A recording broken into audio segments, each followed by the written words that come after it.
여러분 안녕하세요. 이윤기 변호사입니다. 지금부터 제가 말씀드리는 이제 경력을 가진 분이 천재인지 아닌지 여러분들이 한번 판단을 한번 해봐 주세요. 수학의 노벨상인 필즈 메달을 땄고 하버드 수학과 정교수, 서울대 수리과학부 석좌 교수를 한 이제 수학자분이 계세요. 어때요, 여러분들? 느낌이 딱 수학 천재 느낌이 딱 들죠, 그죠? 저도 이제 그렇게 생각을 했는데 이분이 사실 어릴 때는 가난한 장사꾼 집안에서 출생을 하셔서 중학교 입시에도 떨어지고, 일본에서 최고 좋은 대학이 이제 동경대죠, 그죠? 도쿄대. 거기 대학도 재수해서 이제 동경대는 못 가지고 교토대를 입학을 했었는데, 이분이 이런 이제 훌륭한 진짜 세계 최고의 업적을 이뤄냈어요. 제가 사실 이 얘기를 시작하는 이유는 제가 요새 여러분들께 좀 어떤 얘기를 하는 게 좀 도움이 될까? 여러분들께 좀 공부의 기술적인 방법적인 부분들을 전달해 드리는 게 시기적으로는 그것보다는 좀 멘탈이 더 좋을 것 같아서, 제가 예전에 저도 이제 평범한 어떤 지금처럼 생각을 좀 다른 식으로 하지 않고 그렇게 살았던 시절이 있었는데, 저도 어떤 계기가 된 그런 책 같은 것들이 있거든요. 언명 말씀들이 있고, 그런 것들 여러분들께 좀 소개해드리면 좋지 않을까 해서 제가 한번 오늘 책을 한번, 제가 예전에 읽었던 책 메모해뒀던 걸 한번 보여드리려고요. 제가 지금 소개해드리는 책이 히로나가 헤이스케라는 일본의 이제 교수님이 쓴, 이제 한국의 이제 서울대 석좌 교수 하신 분이 쓴 학문의 즐거움이라는 책이에요. 학문의 즐거움이라니 진짜 너무 제목부터 고루하죠, 그죠? 느낌이 뭔가 이렇게 읽으면 재밌을 것 같진 않죠. 제가 그때 왜 이 책을 읽었는지는 모르겠는데, 저도 우연히 아마 책을 읽게 됐던 것 같아요. 도대체 이런 책을 쓰는 분은 어떤 분인가 한번 보자 해서 아마 봤던 것 같은데, 사실 제가 여기서 제가 인생의 큰 변화, 생각의 변화를 한 3-4가지 정도를 가졌던 것 같아요. 제 메모를 보니까. 제가 오늘 그거를 좀 전달해 드릴게요. 이분이 이제 이런 얘기를 했었단 말이에요. 물론 이제 이분이 사실 새벽 공부하시는 분이에요. 저는 이제 거기서 제가 옛날에 이제 올빼미처럼, 지금도 좀 그렇게 살고 있지만, 야, 이분처럼 어떻게 살아도 세계 최고가 될 수 있구나. 남과 다르다는 게 내가 그 자체가 문제가 되진 않는구나라는 걸 저는 일단은 좀 느꼈는데, 오늘은 그 얘기는 빼도록 하겠습니다.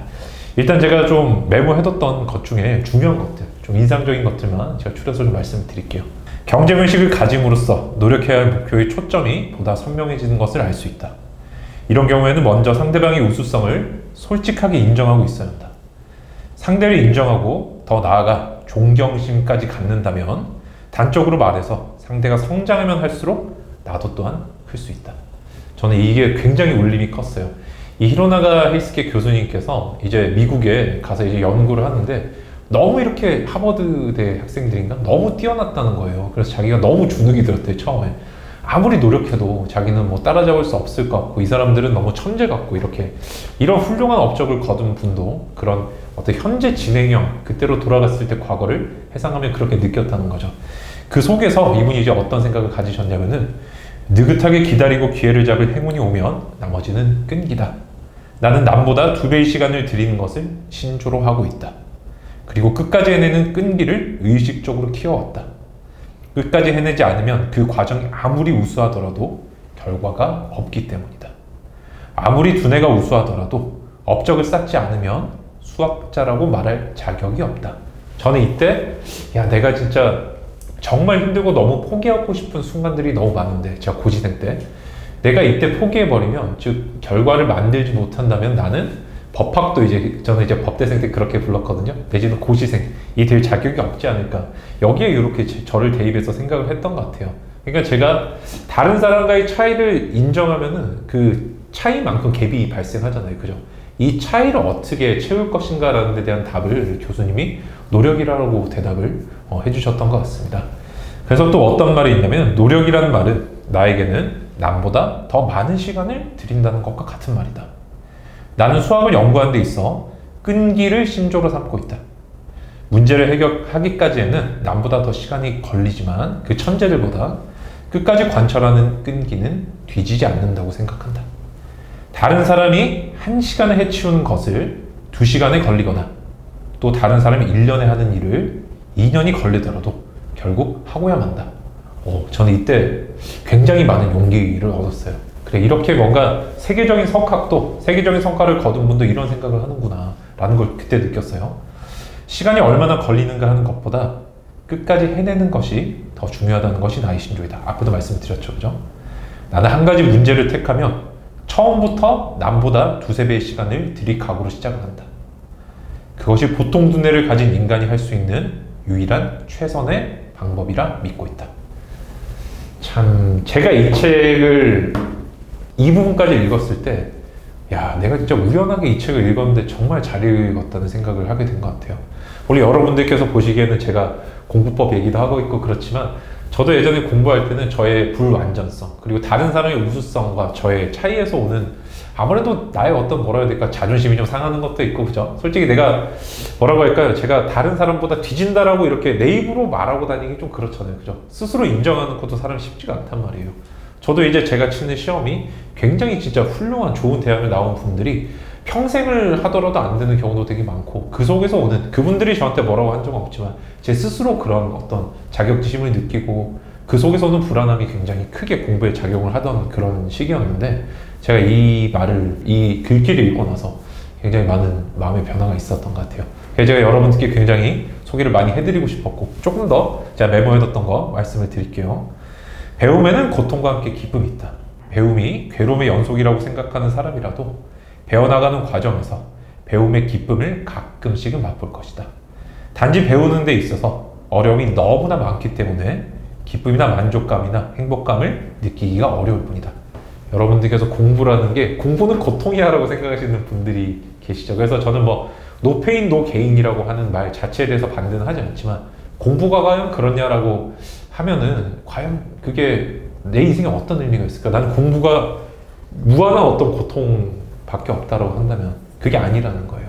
내가 그 속에서 조그마한 행복들이 존재를 하는데, 다만 내가 너무나 다른 고통들이 크기 때문에 모르고 있을 수가 있다는 거예요. 저는 이때 저한테 이제 제 머릿속에 남았던 거는, 아, 내가 어떤 내 주변에서 일어나는 일들, 공부 속에서 어떤 수험 과정에서 일어나는 일 중에 기쁜 일, 즐거운 일, 행복한 일들을 볼 수 있는 어떤 현미경 같은 사고가 필요하겠구나. 이게 저의 지금 어떤 저의 긍정적인 사고의 기반이 된 생각, 그걸 일깨워준 이런 말이에요. 여러분들도 조금 기억을 해두시면 아마 도움이 되지 않을까 생각이 들고요. 자, 그 다음에 사람이 계속 배워나가기 위해서는 작은 것이라도 성공 경험을 많이 쌓아 올릴 필요가 있다. 아, 제가 지금 메모해둔 걸 다시 봐도 너무 놀라워요. 저는 이렇게 좀 살고 있거든요. 조그만 성취감을 키우는 게 너무 중요하다는 거예요. 이것은 창조의 단계에 들어가서도 적용이 된다. 작은 것을 만드는 데 성공함으로써 기분이 좋아지고, 그 쾌감이 다음에 보다 큰 창조를 불러오는 일이 자주 있기 때문이다. 그러나 보통 사람이 우수한 것을 창조하기 위해서는 성공 경험만을 쌓아서는 안 된다. 이 다음에 진짜 여러분들 손수건 준비하세요. 때로는 성공에 필요한 만큼 노력을 했는데도 실패하는 경험을 해볼 필요도 있다. 왜냐하면 창조의 본질도, 창조의 구체적인 방법도, 또 그 바탕이 되는 핵심도 천재가 아닌 우리로서는 실패를 통하여 몸소 터득하는 수밖에 없기 때문이다. 저는 그때 생각이 나서 지금 약간 울컥하는 것 같아요.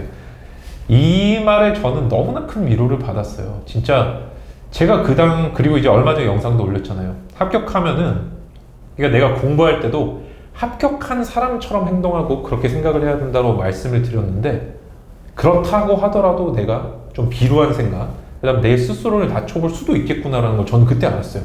뭔가 여러분들이 합격한 사람처럼 생각해야 한다고 그러면은, 야, 나는 무조건 합격할 수 있어. 반드시 어떤 막 자신감 100%로 똘똘 뭉쳐야 되고 막 그렇다고 오해하실 수가 있는데, 그게 아니라는 거예요.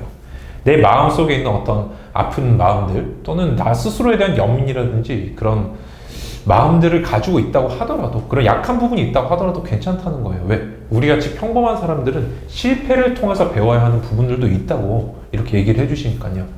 참 많이 위로가 되죠. 제가 그때 생각이 너무 많이 나요. 저 오늘은 여러분들께 변호사 이윤규가 아니라, 공부법을 알려드린 이윤규가 아니라 고시생 이윤규로서 조금 말씀을 드리는 그런 느낌이에요.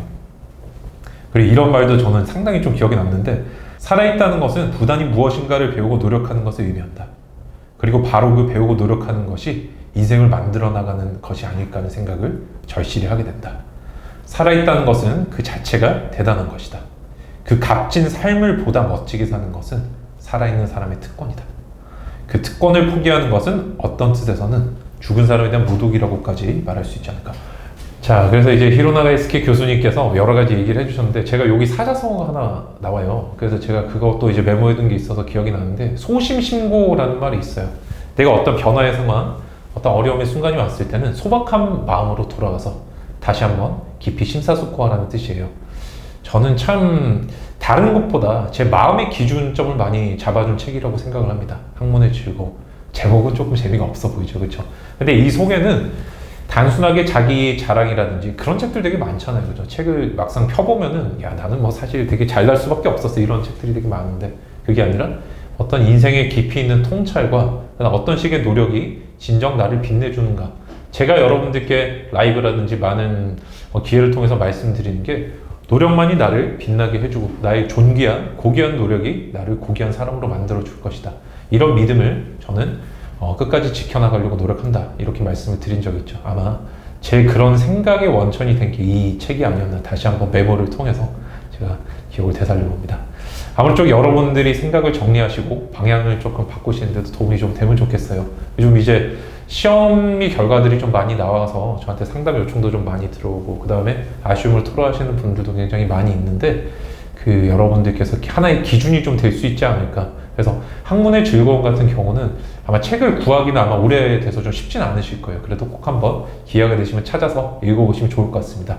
그 감동들을 여러분들과 제가 함께 진짜 이렇게 같은 평면에서 아마 느낄 수 있으면 너무너무 좋을 것 같아요. 감사합니다. 여러분 이상 이윤규 변호사였습니다.